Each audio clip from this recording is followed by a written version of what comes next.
Dragon ಚೀನಾಗೆ ಭಾರತದ ಟಕ್ಕರ್. ಲಡಾಖ್ನ ಗಡಿಬಳಿ 11 ಯೋಜನೆ.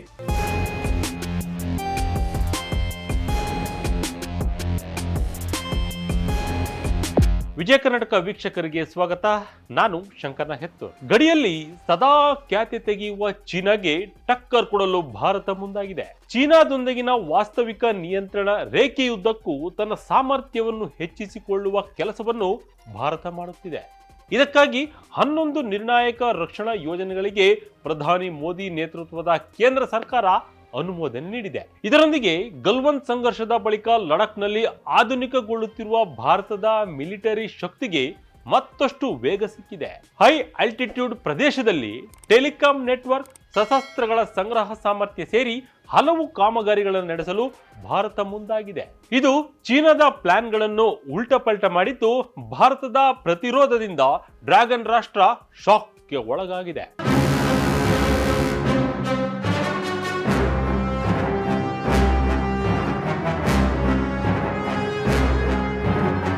ಹೌದು, ಚೀನಾ ಭಾರತದ ಜೊತೆ ಗಡಿತಂಟೆ ಮಾಡುತ್ತಲೇ ಬರುತ್ತಿದೆ. ಇದರಿಂದ ಚೀನಾ ಜೊತೆಗೆ ಹಂಚಿಕೊಂಡಿರುವ ವಾಸ್ತವಿಕ ನಿಯಂತ್ರಣ ರೇಖೆಯುದ್ದಕ್ಕೂ ಮಿಲಿಟರಿ ಸಾಮರ್ಥ್ಯವನ್ನ ಭಾರತ ಹೆಚ್ಚಿಸುತ್ತಿದೆ. ಇತ್ತೀಚೆಗಷ್ಟೇ 2025 ರಕ್ಷಣಾ ಸುಧಾರಣೆಗಳ ವರ್ಷ ಎಂದು ಘೋಷಿಸಿದ್ದ ಕೇಂದ್ರ ಸರ್ಕಾರ ಈಗ ಲಡಾಖ್ನಲ್ಲಿ 11 ಪ್ರಮುಖ ರಕ್ಷಣಾ ಮೂಲಸೌಕರ್ಯ ಯೋಜನೆ ನಿರ್ಮಿಸಲು ಮುಂದಾಗಿತ್ತು. ವನ್ಯಜೀವಿ ಸಂರಕ್ಷಿತ ಪ್ರದೇಶದ ವ್ಯಾಪ್ತಿಯಲ್ಲಿ ಈ ರಕ್ಷಣಾ ಯೋಜನೆಗಳು ಜಾರಿ ಆಗುತ್ತಿರುವುದರಿಂದ ವನ್ಯಜೀವಿ ಮಂಡಳಿಯ ಒಪ್ಪಿಗೆ ಅಗತ್ಯವಿತ್ತು. ಈಗ ಇದಕ್ಕೆ ರಾಷ್ಟ್ರೀಯ ವನ್ಯಜೀವಿ ಮಂಡಳಿಯು ಕೂಡ ಒಪ್ಪಿಗೆ ನೀಡಿದ್ದು ಗಡಿಯಲ್ಲಿ ರಕ್ಷಣಾ ಕಾಮಗಾರಿಗಳಿಗೆ ವೇಗ ಸಿಕ್ಕಿದೆ. ಎತ್ತರದ ಪ್ರದೇಶದಲ್ಲಿ ಸೈನ್ಯವನ್ನು ಸಕಲ ರೀತಿಯಲ್ಲಿ ಸನ್ನದ್ಧವಾಗಿಡಲು ಈ ಯೋಜನೆಯನ್ನು ರಕ್ಷಣಾ ಇಲಾಖೆ ಕೈಗೊಳ್ಳುತ್ತಿದೆ.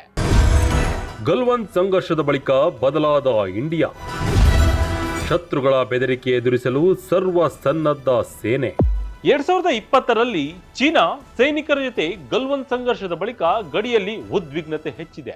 ಅಲ್ಲಿ ಚೀನಾದ ಪ್ರತಿರೋಧವನ್ನು ಭಾರತ ಭಾರೀ ಪ್ರಮಾಣದಲ್ಲಿ ಎದುರಿಸಿತ್ತು. ಅಂದಿನಿಂದ ಭಾರತವು ಲಡಾಖ್ನಲ್ಲಿ ತನ್ನ ಮಿಲಿಟರಿ ಮೂಲಸೌಕರ್ಯವನ್ನು ಆಧುನೀಕರಿಸುವತ್ತ ಗಮನ ಹರಿಸಿದೆ. ಲಡಾಖ್ನಲ್ಲಿ ಅತಿ ಎತ್ತರದ ಪ್ರದೇಶದಲ್ಲಿ ಗಡಿ ಇರುವುದರಿಂದ ಅಂತಹ ಸ್ಥಳಗಳಲ್ಲಿ ಶತ್ರುಗಳ ಬೆದರಿಕೆಗಳನ್ನು ಎದುರಿಸಲು ತ್ವರಿತ ನಿಯೋಜನೆ ಮತ್ತು ಕಾರ್ಯಾಚರಣೆಯ ಸಿದ್ಧತೆಯನ್ನು ನಡೆಸಲು ಅಗತ್ಯವಾದ ಎಲ್ಲಾ ಕ್ರಮಗಳನ್ನು ರಕ್ಷಣಾ ಇಲಾಖೆ ತೆಗೆದುಕೊಳ್ಳುತ್ತಿದೆ. ಈ ಯೋಜನೆಗಳಲ್ಲಿ ಹೆಚ್ಚಿನವುಗಳನ್ನು ಚಾಂಗ್ Thang high altitude cold resort ವನ್ಯಜೀವಿ ಅಭಯಾರಣ್ಯ ಮತ್ತು ಕಾರಕೋರಂ ನುಬ್ರಾ ಶುಕ್ ವನ್ಯಜೀವಿ ಅಭಯಾರಣ್ಯದಲ್ಲಿ ನಿರ್ಮಿಸಲಾಗುತ್ತಿದೆ.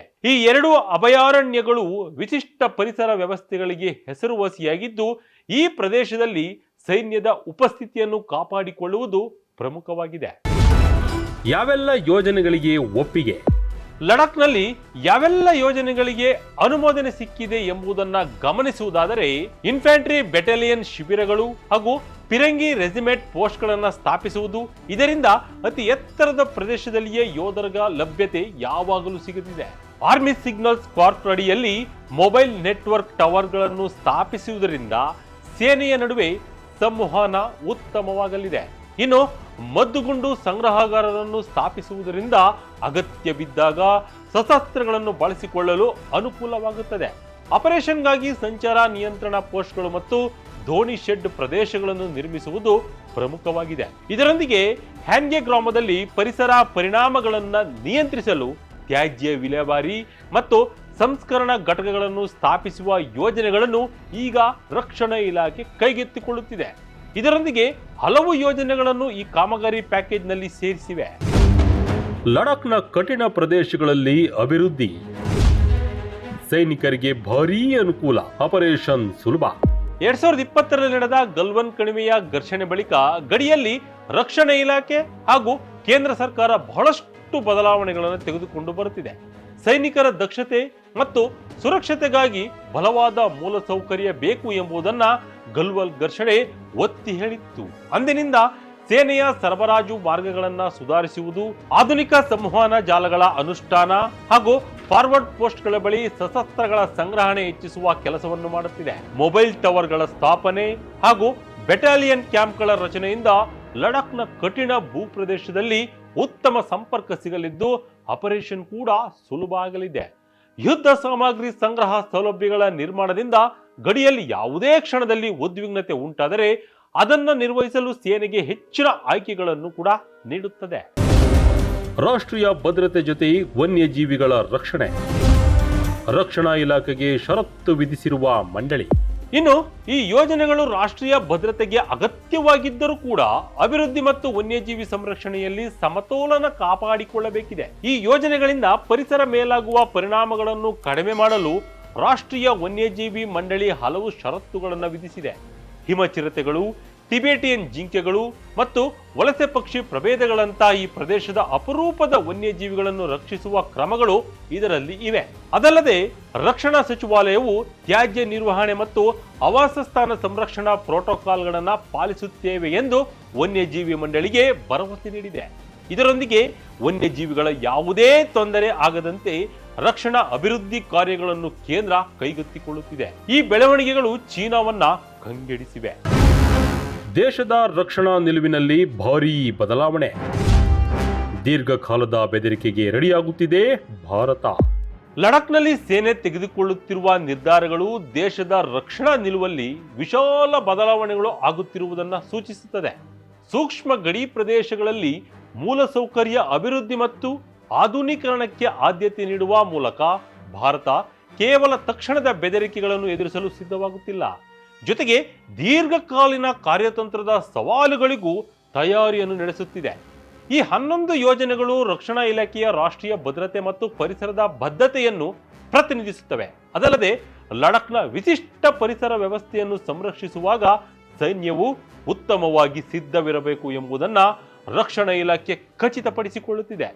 ಈ ಮೂಲಸೌಕರ್ಯದ ಅಭಿವೃದ್ಧಿಯ ಮೂಲಕ ಗಡಿಯುದ್ದಕ್ಕೂ ಭಾರತ ಸರ್ವ ಸನ್ನದ್ಧವಾಗಲಿದ್ದು ಹೊಸ ಎತ್ತರವನ್ನು ತಲುಪಲಿದೆ.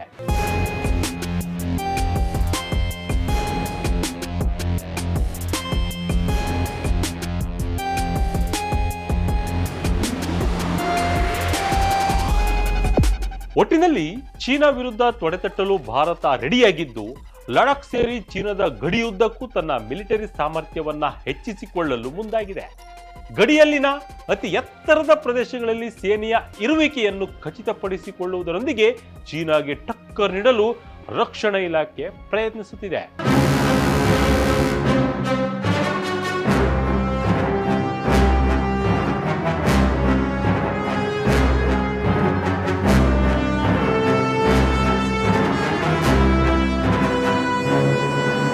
ಇದಾಗಿತ್ತು ಈ ಕ್ಷಣದ ಇಂಟ್ರೆಸ್ಟಿಂಗ್ ಸ್ಟೋರಿ. ಇದೇ ರೀತಿಯ ಸ್ಟೋರಿಗಾಗಿ Vijaya Karnataka website, YouTube page, Facebook page follow ಮಾಡ್ತಾ ಇರಿ. ಧನ್ಯವಾದಗಳು.